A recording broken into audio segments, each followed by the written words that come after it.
참, 오늘 본문 말씀은 사도행전 14장 19절에서 28절까지 말씀인데요. 자막에 있는 걸 보면서 같이 본문 보겠습니다. 교독하겠습니다. 유대인들이 안디옥과 이고니온에서 와서 무리를 충동하니 그들이 돌로 바울을 쳐서 죽은 줄로 알고 시위로 끌어내치니라.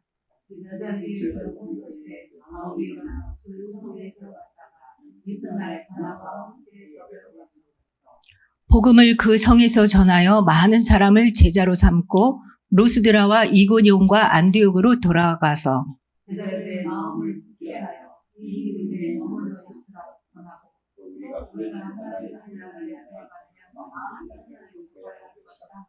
각 교회에서 장로들을 택하여 금식 기도하며 그들이 믿는 주께 그들을 위탁하고 말씀을 버가에서 전하고 아달리아로 내려가서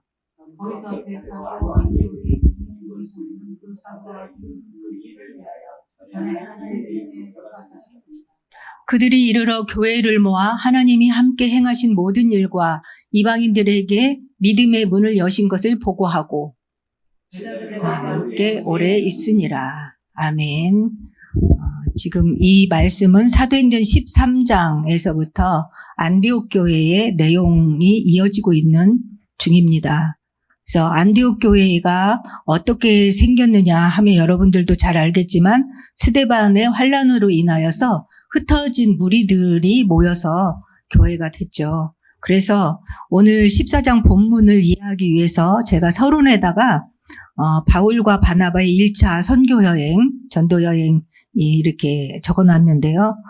AD 47년에서 49년이라고 말하는 사람도 있고 46년에서 48년이라고 말하는 학자들도 있어요. 그래서 약 1년 정도의 차이는 있는데 비슷한 연대이지만 저는 이제 47년에서 49년 그쪽으로 생각을 합니다.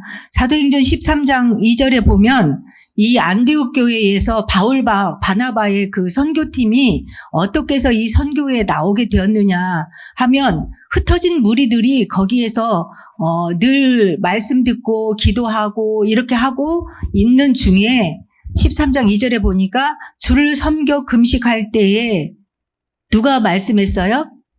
성령이 이르시되 그렇게 나와 있어요. 바울과 바나바가 지금 현장에 가 있잖아요.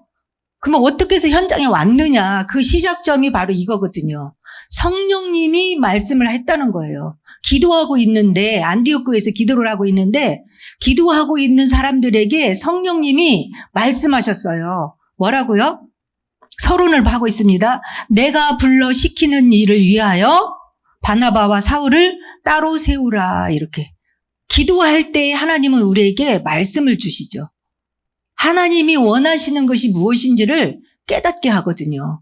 그래서 안디옥 교회 사람들이 기도하고 있을 때에 성령님이 말씀을 주셨어요. 내가 시키는 일을 위하여서 바울과 바나바와 사울을 따로 세우라. 그렇게 말씀을 듣고 순종하면서 금식하면서 기도하고 두 사람을 안수하여 보냈죠.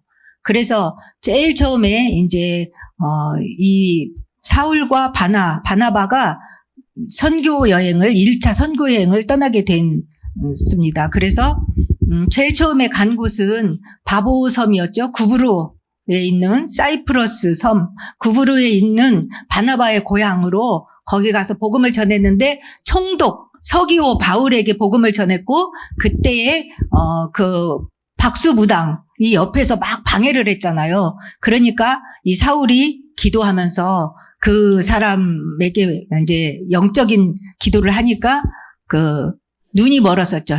그래서 그런 걸 보면서 그 총독이 믿게 됐고 거기서 이제 복음을 전하고 일단락을 하고 떠나서 비시디아 안디옥으로 갔거든요. 비시디아 안디옥에 가서 복음을 이제 예배에 참석했어요. 회당에 가서 예배를 참석하니까 그때 당시에는 사람이 오면은 말씀을 좀 해달라 이렇게 하니까 바울에게 말씀을 할 수 있는 권한을 주니까 복음을 쭉 전하니까 어떤 사람들은 굉장히 좋아했고요. 다음 주에도 와서 해주세요 라고 했다고 했죠. 그래갖고 그 다음 주에도 가니까 그 온 시내에 있는 사람들이 거의 다 왔단 말이죠. 근데 복음을 들으니까 너무 좋아하고 제자도 생기고 이렇게 했는데, 한편으로는 복음을 받아들이지 않는 사람들이 언제나 있었단 말이죠. 그래서 이 사람들이 돌로 치려고 하고 이렇게 하니까 바울과 바나바가 이제 루가오니아 성 루스드라로 피신을 갔어요. 그래서 지난주에는 이제 루스드라에서 복음을 전했을 때 거기에는 안진뱅이, 한 번도 걸어보지 못한 사람이 있었다 그랬어요. 사도행전 3장처럼.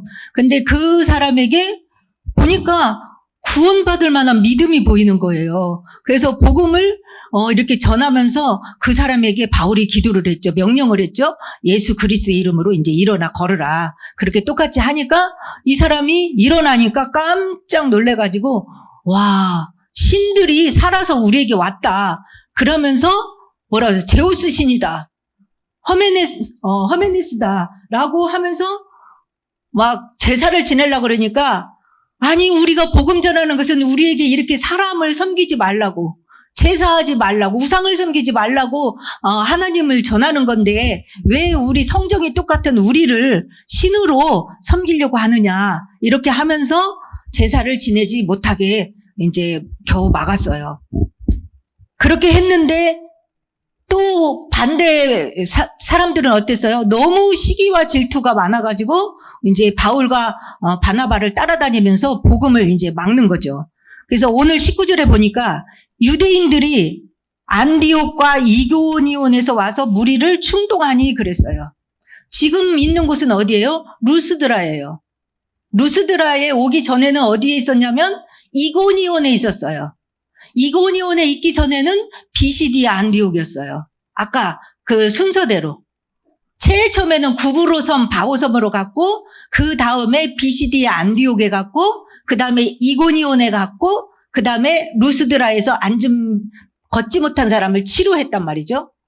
그랬는데 복음을 받아들인 사람이 있고 받아들이지 않고 돌로 치려고 하는 사람들이 있었단 말이죠. 그래서 이고니온에서 돌로 치려고 하니까 루스드라에 왔는데 여기서 지금 치유해줬잖아요. 그랬는데 어땠어요? 안디옥과 이고니온에서 사람들이 왔어요. 여기까지. 반대파들이.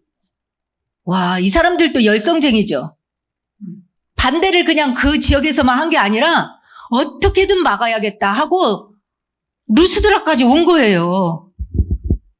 안디옥, 비시디아 안디옥과 이고니온에서 엄청 먼 곳에서 와가지고 뭐 했냐면 무리를 충동했다 이렇게 했어요. 그러니까 다른 사람들을 막 선동해가지고 이제 비방을 했겠죠. 저 사람들 말 듣지 마. 막 이렇게 하면서 저 사람들 말 들으면 안 돼. 막 이렇게 하면서 충동을 하니까 충동을 받은 사람들이 있겠죠.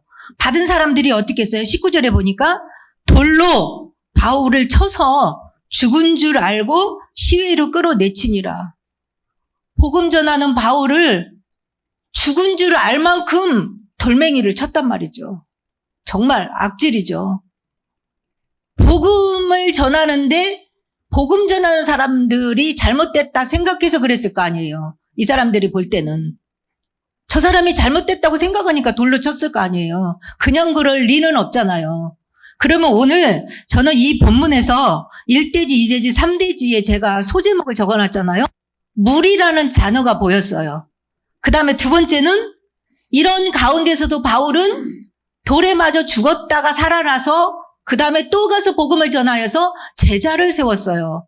그래서 제자라는 단어를 제가 2대지에서 소제목으로 했고요. 그 다음에 원래 파송받았던 안디옥으로 돌아가서 교회들을 모아서 하나님이 하신 역사들을 포럼한 장면이 나와요. 오늘 본문에. 그래서 제가 3대지에는 교회라는 단어로 이제 소제목을 삼았거든요. 그러면 다른 지역에서 지금 바울이 피신해서 간 지역까지 따라와서 충동해서 돌로 쳐서 죽을 만큼 때리는 이 무리들, 그것이 일대지잖아요.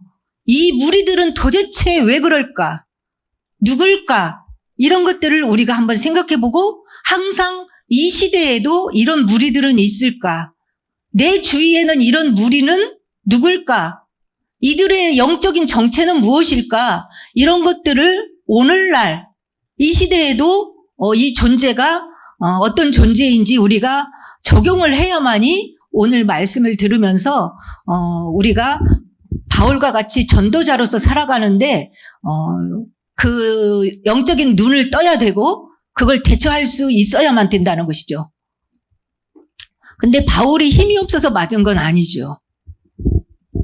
그러면서 우리도 역시 현장에 가면 이 무리들은 그때 당시에나 지금이나 똑같거든요. 영적인 사실은요. 그것들이 보여져야만 돼요. 오늘 본문에서. 그래서 1번에 보니까 이 무리들이 유대인들이 안디옥과 이고니에서 와서 무리를 충동했다. 바울을 돌로 쳐서 죽은 줄 알고 시위를 끌어내서 내쳤다. 거기 보면 제가 예수님하고 스데반 적어놨잖아요. 돌로 뭐 했어요? 스데반도 돌로 쳐 죽였어요. 복음을 전했는데. 사도행전 6장 7장에 보면 스데반의 설교가 나오잖아요. 스데반이 돌에 맞을 말을 했나요? 구약 성경에 있는 쭉 이스라엘, 그들로 보면 이스라엘의 역사고요. 자기 조상들의 쭉 이야기를 했던 거예요.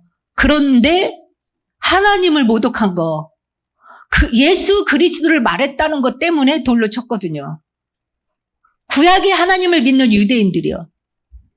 그 다음에 예수님도 어땠어요? 예수님을 고발했어요. 그래서 마지막 그 법정에 섰을 때 바라바하고 예수님하고 있을 때에 예수님은 십자가에 못 박아라 군중들이 했고요. 바라바를 놓아줘라 그랬어요.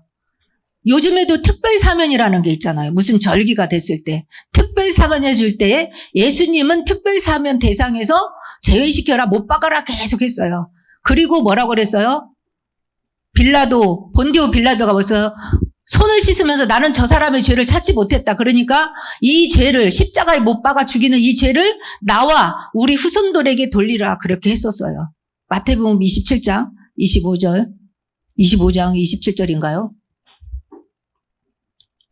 그래서 고린도후서 11장 25절 보면 바울은 어떤 고난을 받았을까요? 고린도후서 1장이냐? 여기에서 돌로 맞았잖아요. 이때 돌로 맞았던 것을 나중에 고린도후서를 했을 때에 여기서 돌로 맞았고 적어놨죠. 한 번 돌로 맞고, 그죠? 그러니까 그 돌로 고린도후서에 나와 있는 저 한 번 돌로 맞고가 언제예요? 지금 돌로 맞은 거. 이 장면을 나중에 회상했을 때 저 고린도후서에다가 저렇게 적어놨다는 거예요. 잊지 못하는 것이죠. 루스드라에서 돌로 맞아서 죽을 만큼 맞았던 것을 저 고린도후서 11장 25절에 한 번 돌로 맞고 이렇게 적어놨습니다. 그 다음에 디모데후서 3장 11절이 지금 루스드라에서 돌로 맞았던 장면을 이제 적는 거죠. 박해를 받음과 고난과 또한 어디라고요? 안디옥과 이고니온과 루스드라에서 당한 일과 이렇게 적어놨죠.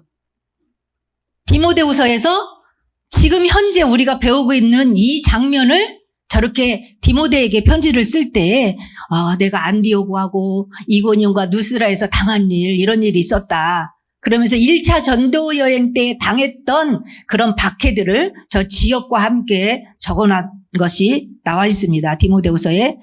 그 다음에 갈라디아 6장 17절에는 오늘 당한 것을 어떻게 표현했냐면 같이 읽어볼까요? 이후로는 누구든지 나를 괴롭게 하지 말라. 내가 내 몸에 예수의 흔적을 지니고 있노라.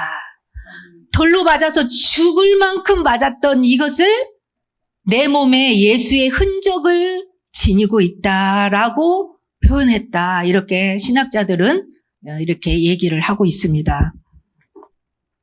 그러면 아까도 제가 잠깐 언급했지만 이렇게 복음 전하는 사람들을 따라다니면서까지 이렇게 방해를 하고 충동질하고 박해를 하는 이 존재는 누굴까? 이 정체는 누굴까? 이 정체, 이 무리들의 배후에서 역사하는 그 영적인 세력은 누굴까?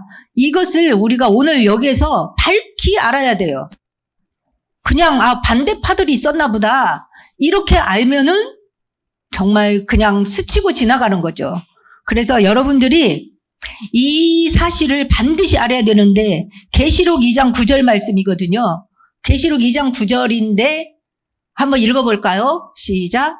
내가 내 환난과 궁핍을 알거니와 실상은 내가 부유한 자니라. 자칭 유대인이라 하는 자들의 비방도 알거니와 실상은 유대인이 아니요 사탄의 회당이라. 지금 유대인들이 와서 이렇게 반대를 하는 거거든요. 유대인이 누구예요? 지금 유대인이에요. 그러니까 이스라엘 사람의 복음받은 백성이라니까요. 하나님의 율법의 말씀을 받은 이스라엘 사람 유대인들. 근데 지금 요한계시록에서 사도 요한이 이 유대인을 영적으로 정확하게 판단을 했어요. 저 가운데 봐봐요. 자칭 유대인이라 하는 자들의 비방도 알거니와. 저 사람이 비방만 해요. 사사건건 비방해요. 알거니와 실상은 누구래요? 유대인이 아니요 사탄의 회당이라. 제가 여기는 안 적었지만 계시록 3장 9절에도 똑같은 말이 적혀 있어요. 사탄의 회당, 그들은 유대인이다. 자칭. 같은 내용이 있더라고요. 아침에 읽어보는데. 그러니까 이 유대인들은 뭐 때문에 이것을 반대하느냐? 구약에 있는 하나님의 말씀을 받은 자들이기 때문에 그 말씀하고 안 맞는다고 지금 반대하는 거예요. 근데 그 말씀에서 예언하신 그 메시아가 누구냐면 구원자를 보내줄 거라고 한 분이 바로 이 예수인데 그거 하나 못 깨달아서 이렇게도 열심인데 이 열심이 자기중심적인 종교 생활인 것이죠. 그래서 자칭 유대인이지만 실상은 사탄의 회당이라. 복음 모르는 사람들을 사단이 붙잡고 복음을 막는 일을 지금은 자행하고 있는 것이죠. 사실은 사도 바울도 이런 상황에 있었는데 하나님께서 복음으로 빛을 비춰주시니까 깨달은 것이죠. 그러니까 바울이 볼 때는 자기의 과거 모습이니까 너무나 잘 아는 거예요. 그리고 가슴이 아파요. 그러니까 돌로 쳐도 맞으면서도 이해가 가. 저들이 왜 저런 일을 하고 저 어리석음을 내가 죽으면서라도 내가 깨우쳐줘야만 된다. 왜냐하면 자기의 과거 모습이니까. 율법을 정확하게 아는 바리새인 중에 바리새인이지만 복음 하나 몰라서 저렇게 사단의 통로가 되어서 복음을 막는 일을 하고 있는 유대인들, 내가 이들을 위해서 내 생명을 다하여서 복음을 한시라도 빨리 전해줘야겠다. 저기에서 벗어날 수 있도록. 그게 바울의 그 인생이었어요. 그래서 계시록 2장 9절이었죠. 에베소서 6장 12절에서 그래서 바울은 이것을 깨달은 바울은 뭐라고 그랬냐면 우리의 씨름은 혈과 육이 아니라는 것을 너무나 잘 알았어요. 지식적으로도 알았지만 현장에 가보면 우리의 씨름은 진짜 혈과 육이 아니다라는 것이죠. 그 유대인들을 통해서 역사하는 배후의 세력, 사단의 회, 그거를 꺾지 않으면 안 된다는 것이죠. 읽어볼까요? 시작. 우리의 씨름은 혈과 육을 상대하는 것이 아니요 통치자들과 권세들과 이 어둠의 세상 주관자들과 하늘에 있는 악의 영들을 상대함이라. 유대인이 아니라는 거예요. 사단이라는 거예요. 여러분들도 주변에서 일어나는 모든 거, 그 배후 세력, 사단이 그것을 도구를 삼아서 활용해서 방해하고 있다라는 것들을 정확하게 우리가 감지하고 분별해서 영적 싸움을 싸워야겠습니다. 그러면 사단이라는 것을 영들이라는 거, 영적 싸움이라는 것을 아는 사람은 어떻게 해야 될까요? 마태복음 12장에 예수님께서 말씀하셨어요. 강한 자를 결박해야만 된다. 강한 자를 결박하지 않고는 그 세간에 있는 것을 육탈할 수 없다라고 했거든요. 그리고 에베소서 3장 베드로전서 5장 8절 9절에 어떻게 싸워야 돼요? 근신하라 깨어라 너희 대적마귀가 우는 사자같이 두루다니며 삼킬 자를 찾는다. 너희는 믿음을 굳건하게 하여 그를 대적하라. 이는 세상에 있는 너희 형제들도 동일한 고난을 당하는 줄 알미라. 마귀와의 영적 싸움을 싸울 수 있어야 됩니다. 우리는 연약하지만 우리와 함께 하신 그리스도는 사단을 꺾은 왕이시잖아요. 그 이름을 부를 때에 사단은 떠나가고 영적 싸움에 승리를 하게 될 줄로 믿습니다. 두 번째는 이제 바울이 죽은 줄 알고 갔다가 버렸어요. 그랬는데 바울이 전한 복음을 받아들인 사람들이 있었잖아요. 반대파만 있은 게 아니라 복음을 받아들이고 믿기로 한 제자들이 세워진 거예요. 그 가운데서도. 그래서 제자들이 바울이 죽은 것 같은 그 모습을 바라보고 있어요. 그 제자들이 보고 있는 가운데 바울이 이제 깨어나서 일어나게 됐어요. 그래서 일어나서 바로 또 현장으로 들어갔죠. 이대지의 가로 1번 바울이 일어나 이튿날 더베로 가서 복음을 전하니라. 루스드라에서 더베로 갔어요. 더베로 가서 복음을 전했어요. 왜 복음을 전했어요? 거기 가로 열고 로마서 10장 14절 적어놨죠. 전하지 않으면 듣지 못하니까. 답이 쉽죠. 왜 바울은 지금 죽을 것 같이 맞아가지고 아직 상처도 아물지 않았는데 그 다음날 더베로 가서 복음을 전했어요? 10장 14절 로마서 같이 읽겠습니다. 시작. 그런즉 그들이 믿지 아니하는 일을 어찌 부르리요? 듣지도 못한 일을 어찌 믿으리요? 전파하는 자가 없이 들으리요. 전해주는 사람이 없으면 들을 수 없고 듣지 못하면 무지한 자가 되어서 정말 하나님 떠나서 살기 때문에 정말 때를 얻든지 못 얻든지 복음을 전하는 이 사역을 바울은 하고 있는 것이죠. 그 다음날 일어나서. 그리고 복음을 전하니까 어떻게 해요? 말씀을 들으면 믿는 자면 제자가 되는 거예요. 그래서 제자를 삼았어요. 그런 가운데서 제자를 삼았는데 제가 가로 열고 제자의 옆에 하나, 둘, 셋, 넷 성경 구절 4개를 적어놨어요. 제자 옆에다. 왜 적어놨을까요?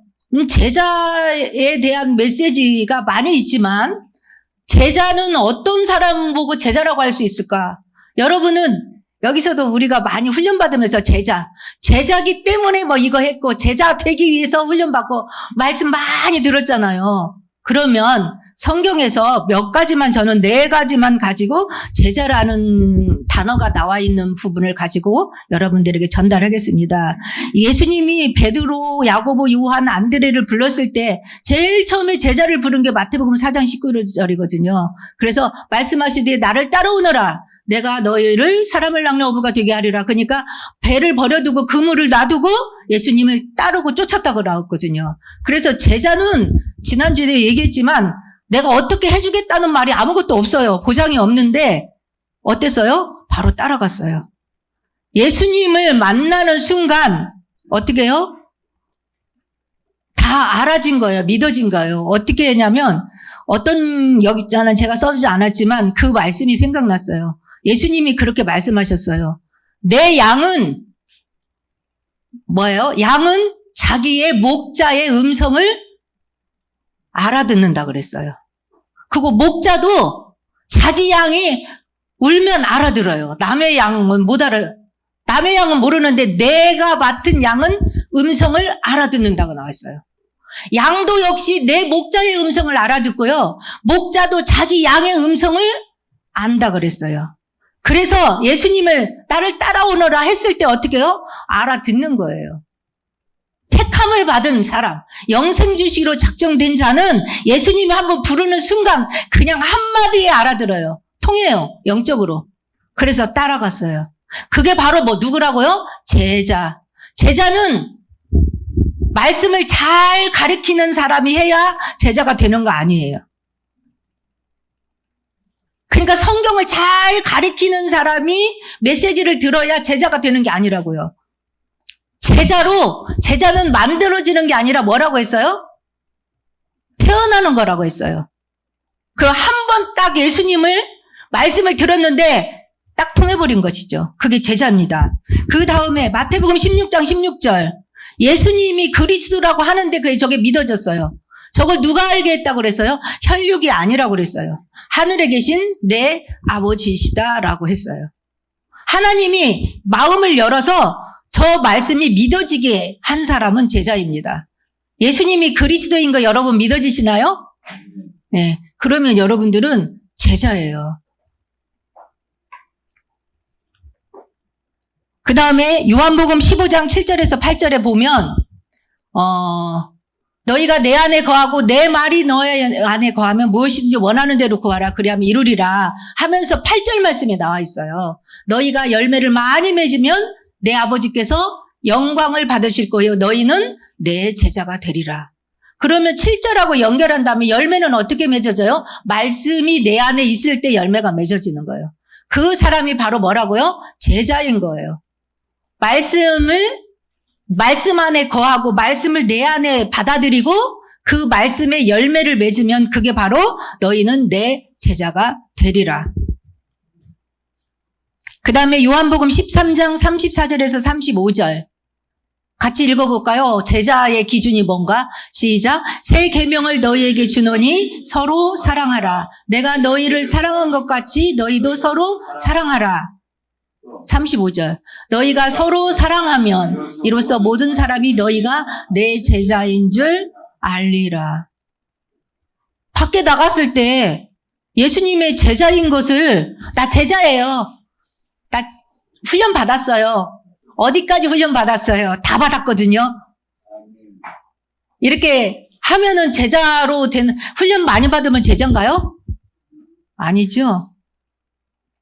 훈련 많이 받았는데 밖에 나가서 인간관계 하는 거나 다른 사람한테 뭐 하는 거 보면 너무 이기적이고 그 다음에 불신자보다도 더한 막 계산적이고 그 다음에 막 연약한 사람들을 봤을 때 함부로 대하고 무시하고 이렇게 하면은 아무리 여기서 훈련을 다 받았어도 제자가 아닌 거예요. 예수님이 볼 때는 어떤 사람이 제자라고요?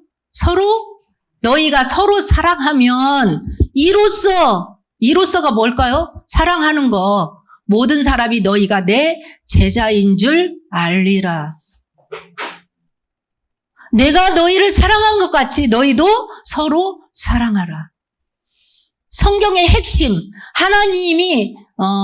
하나님의 속성에 대해서 한마디로 성경에서 찾아내라 하면은 뭘까요? 사랑이에요. 하나님이 우리를 사랑했고 그 사랑의 하이라이트가 십자가고 예수 그리스도를 구원자로 보내준 거거든요. 내가 너희를 사랑한 것 같이 너희도 서로 사랑해라. 그런데 예수님을 믿는다 하면서 내 마음속에 사랑이 하나도 없어.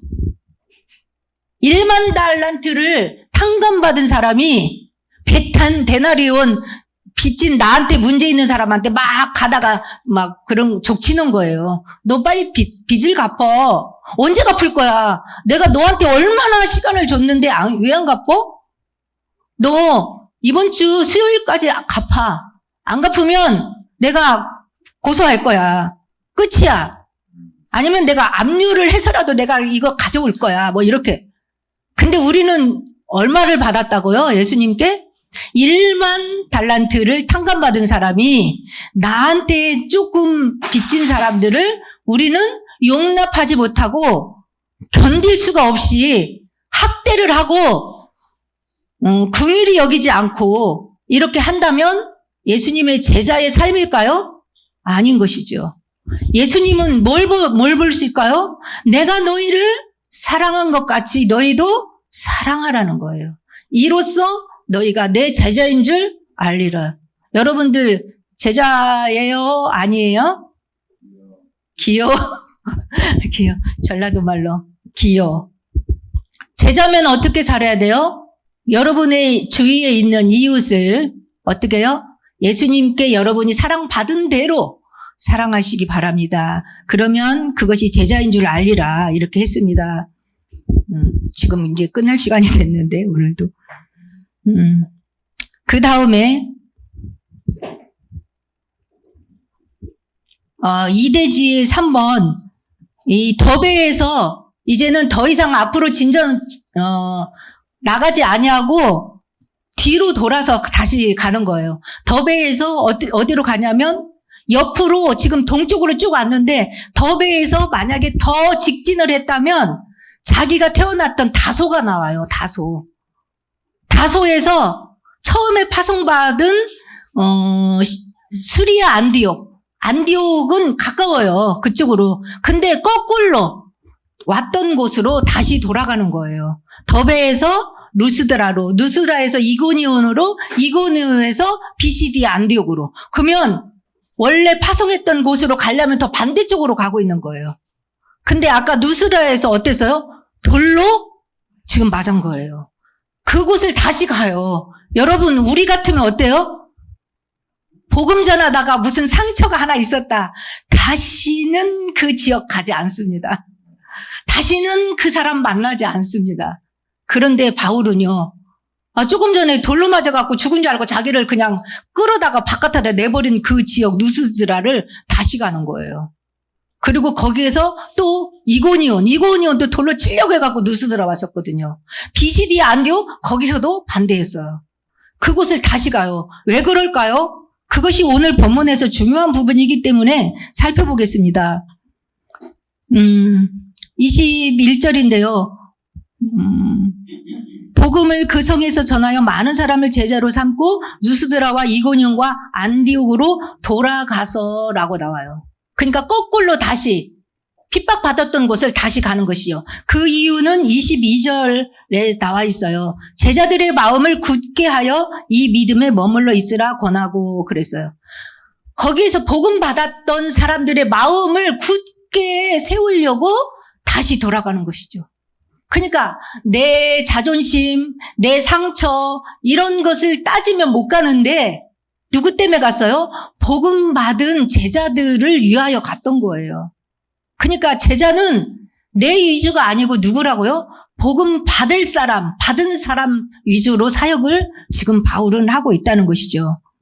그래서 제자들의 마음을 굳게 하여 믿음을 머물러 있으라라고 했어요. 그래서 2대지의 3번인데 잠언 4장 23절에 내 마음 무엇보다도 우리는 뭘 지켜라?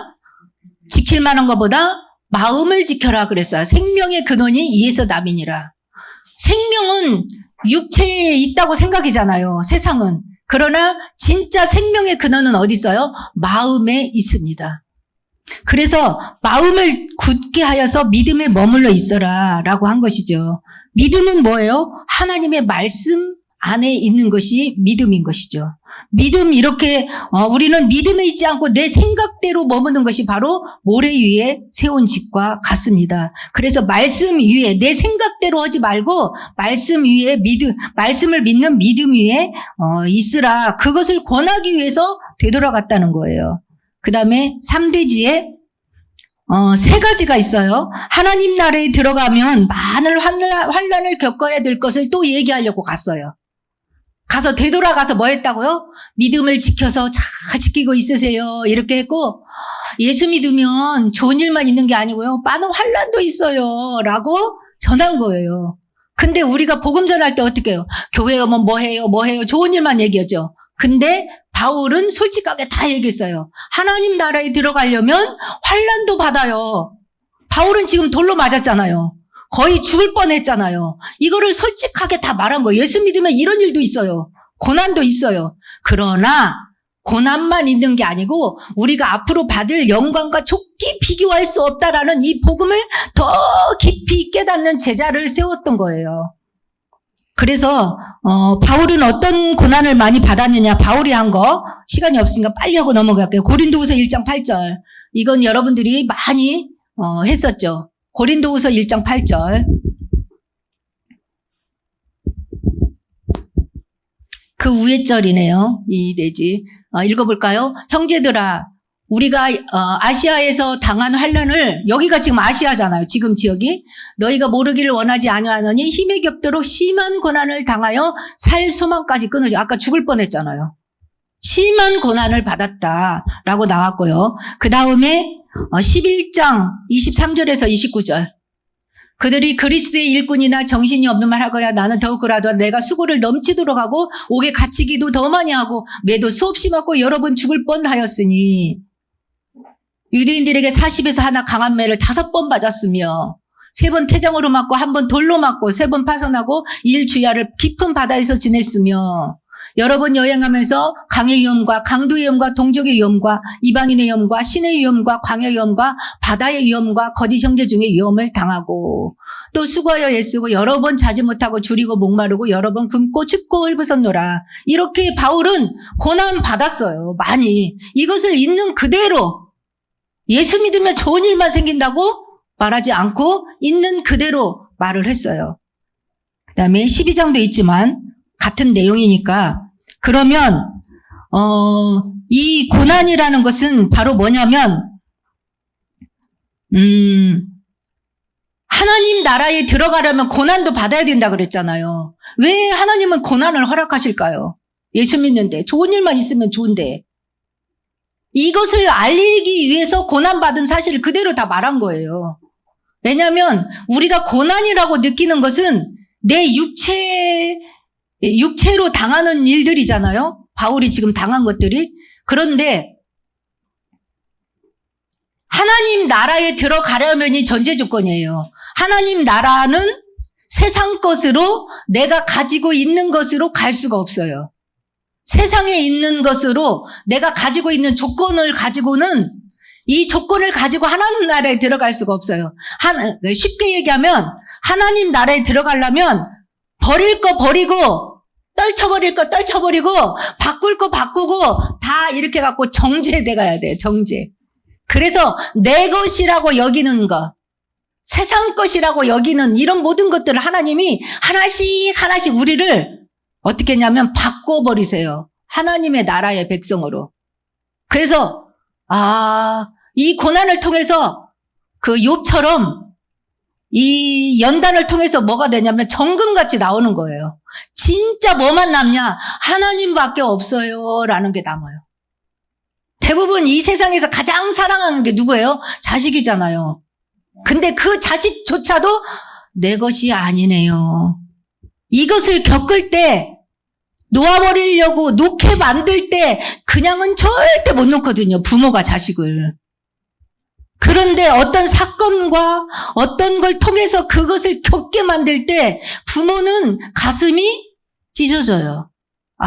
그 고통을 통해서 자식도 하나님 거구나. 내 손에서 놓아야 되는구나. 이 환난과 고난, 내가 가지고 있는 걸 통해서 하나님 나라를 맛볼 수가 없다니까요. 다 내가 갖고 있던 내 것이라고 갖고 있던 것을 놓게 만들고 억지로 놓게 만드니까 우리가 볼 때는 환난을 당하는 거고 고난이고 고통이에요. 가슴이 찢어져요. 그러나 이런 걸 통해서 어떻게 해요? 욥이 고백했잖아요. 나의 가는 길을 오직 그가 아시나니 나를 단련하신 후에 내가 정금같이 나오리라. 이렇게 될 때 하나님 나라하고 나하고 딱 통한다니까요. 하나님 나라에 들어가려면 많은 환난을 당한다. 고난을 당한다. 힘들죠. 우리가 볼 때는 너무 힘든데 하나님이 이것들을 내가 붙잡고 있는 것들을 하나씩 하나씩 놓게 만들어요. 그러면 얼마나 그거 놓을 때 이거 내 건데 내 거였는데 놓게 만들 때 상처가 되고 가슴이 아프고 근데 놓고 나면 내 믿음이 성숙해갖고 주님밖에 없네요. 너무 정금 같은 믿음으로 주님밖에 없어요. 주님만 내가 붙잡으니 너무 감사합니다. 이 믿음이 되어진다는 것이죠. 이해가 얼만큼 되어지시죠? 네. 이 주중에 기도하면서 많이 깨닫고 누리시면서 감사하시기를 바라겠습니다. 그래서 하나님이 고난을 허락하시고 우리를 정금 같은 믿음으로 오직 하나님의 나라의 백성으로 우리를 단련하십니다. 그래서 그 다음에 또 각 교회에 가서 장로들을 세워서 금식 기도하면서 그 제자들을 맡기고 또 장로들은 누가 맡겼어요? 자기들을 믿는 하나님한테 이들을 붙잡아 달라고 중간 사역자들이잖아요. 저 장로들이. 왜냐하면 바울과 바나바는 다른 데를 가야 되잖아요. 그 지역에 있는 제자들을 누구에게 맡겨요? 장로들을 세워서. 장로는 엘더예요. 그래서 어른이란 말이죠. 나이로 보면 연장자고요. 그 다음에 영적으로 보면 믿음의 처음 열매를 가지고 있는 사람들. 그래서 그들에게 그 제자들을 맡기고 돌볼 수 있도록. 그러니까 저 장로들도 사역자인 거예요. 그래서 제가 거기 디도서 1장 5절, 사도행전 6장, 디모데전서 이걸 장로에 대해서 이렇게 적어놨는데 여러분들 잘 알고 있기 때문에 성령이 충만하고 믿음이 충만하고 칭찬 듣는 사람들, 이 사람들을 통해서 하나님의 제자들을 맡기는 그런 사역. 그래서 우리 대한민국은 다 뭐냐면 대한예수교 장로회예요. 그러니까 사도들만 사역을 하는 게 아니고 장로들하고 같이 협업을 하는 거예요. 협력. 그래서 장로회예요. 대한예수교 장로회. 그래서 근데 이게 성경적이라는 거죠. 성령이 시키는 일을 하면서 성령의 인도받는 바울이 지금 장로를 세운 거잖아요. 그래서 이렇게 평신도로서 연세가 많거나 연장자거나 영적으로 더 선배 그 사람들을 세워서 교회 일을 하는 것이죠. 세 번째로는 비시디아 안디옥을 통해서 이제 원래 파송했던 안디옥 교회로 돌아갔어요. 처음 파송했던 그곳에 돌아가서 뭐냐면 교회를 모았다 이렇게 했어요. 자기 파송했던 교회에 돌아갔어요. 그러면 누구를 모아야 돼요? 아는 사람들을 막 모았어요. 왜? 2년 만에 돌아왔거든요. 그러니까 아는 사람들을 모았다가 아니라 뭐라고 그랬어요? 교회를 모아 그랬어요. 27절에 보니까. 그러니까 안디옥 교회는 예수님을 믿는 사람들이 있었던 그 사람들 보고 뭐라고 했어요? 호칭을 교회라고 했던 거예요. 교회. 그러니까 건물을 모았다가 아니라 그리스도인이라고 처음 불렀던 곳이잖아요. 그래서 교회를 모아서 하나님이 행하신 일, 하나님이 행하신 모든 일을 말했다고 그랬어요.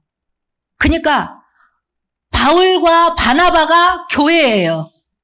교회가 누구를 모았어요? 안디옥 교회 돌아가서 교회를 모았어요.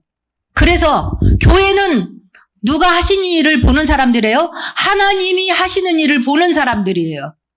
그래서 2년 동안 선교 현장에서 저기 봐봐요. 교회를 모아 하나님이 함께 행하신 모든 일과 저게 첫 번째. 그 다음에 이방인들에게 가서 문을 열었잖아요. 이방 사람들이잖아요. 전부 안디옥이나 비시디아 안디옥이나 루스드라, 이고니온, 더베 전부 다.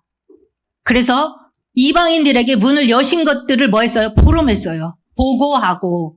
그 다음에 세 번째로 제자들과 함께 오래 있으니라. 오래 있으니라가 보면 AD 49년에서 50년 한 1년 동안 여기 안디옥 교회에 머물면서 이런 하나님께서 행하신 일, 이방인들에게 문을 여셨던 것 이런 것들을 포럼하면서 1년 동안 다시 2차 전도 여행을 준비하면서 포럼하면서 지냈다는 거죠. 그래서 우리는 역시 우리가 교회잖아요. 교회가 교회를 모아서 만났을 때 저런 포럼이 이루어져야 되겠습니다. 결론에서 보면 많은 환난이 있었지만 어땠어요? 저기 보면 환난 가운데서도 하나님은 우리에게 고난이 목적이 아니에요. 고난 속에서도 고난과 촉히 비교할 수 없는 응답이 있는 것입니다. 그래서 저기 있어요. 우리가 그와 함께 영광을 받기 위하여 고난도 함께 받아야 할 것이다 라고 했고요. 그 다음에 결론 부분에 마태복음 10장 42절에 냉수 한 그릇이더라도 주는 것을 상을 잃지 않겠다 했고 마가복음 10장 29절에서 30절에 뭐라고 그랬어요? 나와 복음을 위하여 집이나 형제나 자매나 어머니나 아버지나 자식이나 전토를 벌인 자는 고난이잖아요. 내 걸 버리고 있으니까. 버린 자는 어때요? 100배. 100배나 밭에 박해를 겸하여 받고 내세에 영생을 받지 못할 자가 없다라고 했고요. 계시록 2장에서부터 3장 22절까지는 7교회에 편지한 것이 나오는데 이거는 저기에다 하지 않았어요. 너무 길었기 때문에. 왜냐하면 여기 보면 7교회 각 끝부분에 보면 이기는 자에게는 뭘 주느냐. 많은 환난과 문제가 있었지만 이기는 자에게는 내가 새벽별을 준다. 성전 기둥이 되게 할 것이다. 철장 권세를 가지고 이기게 할 것이다. 뭐 그런 것들이 쭉 써 있어요. 7교회에 주중에 한번 읽어보시고요. 이기는 고난과 복음을 우리가 가지고 복음을 누리고 증거할 때에 많은 환난과 고난이 있지만 이기는 자에게는 하나님이 따라오는 축복을 약속해 주셨습니다. 계시록에. 그 7 교회에 있는 이기는 자에 대한 그 말씀을 읽어보시고 언약을 붙잡고 여러분의 삶에서도 그러한 그 약속의 축복이 열매로 맺혀지는 제자의 삶이 되기를 바라겠습니다. 기도하겠습니다. 하나님 아버지 감사합니다. 바나바와 바울의 1차 선교 여행을 통하여서 성령의 인도받고 또 하나님께서 함께 하신 것과 이방인들에게 문을 여신 것들을 보고하며 함께 교회의 사역을 감당했던 사역을 오늘 살펴보았습니다. 우리에게도 하나님 나라에 들어갈 때에는 많은 환난과 고난이 있지만 좋게 앞으로 받을 영광과 좋게 비교할 수 없는 하나님의 약속의 응답이 있는 줄로 믿습니다. 우리 현장에서 영적인 눈을 열어서 영적 싸움을 보게 하여 주시고 그리스도의 이름으로 승리하며 하나님의 나라를 이루어갈 수 있도록 축복하옵소서. 예수 그리스도의 이름으로 기도했습니다. 아멘.